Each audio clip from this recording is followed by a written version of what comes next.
বোন তোমার ভয় নেই, তোমার ভাই মরে নাই। এই স্লোগানে দেশব্যাপী ধর্ষণ, খুন ও নারী নির্যাতনের প্রতিবাদ এবং ধর্ষকের সর্বোচ্চ শাস্তির দাবিতে মুন্সিগঞ্জের সিরাজদিখানে সাধারণ শিক্ষার্থীরা মানববন্ধন ও বিক্ষোভ মিছিল করেছেন।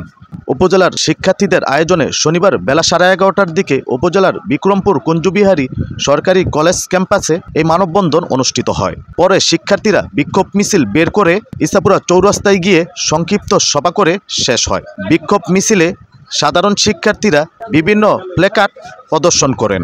বিক্রমপুর কুঞ্জবিহারী সরকারি কলেজের শিক্ষার্থী অনন্যা রহমান অর্পার নেতৃত্বে এ সময় উপস্থিত ছিলেন কলেজের শিক্ষার্থী মুস্তাক আহমেদ সহ সাধারণ শিক্ষার্থীরা। মানববন্ধনে বক্তারা বলেন, দেশব্যাপী ধর্ষণ, খুন ও নারী নির্যাতনের প্রতিবাদ এবং ধর্ষকের সর্বোচ্চ শাস্তি নিশ্চিত করার জন্য সরকারের প্রতি আহ্বান জানান।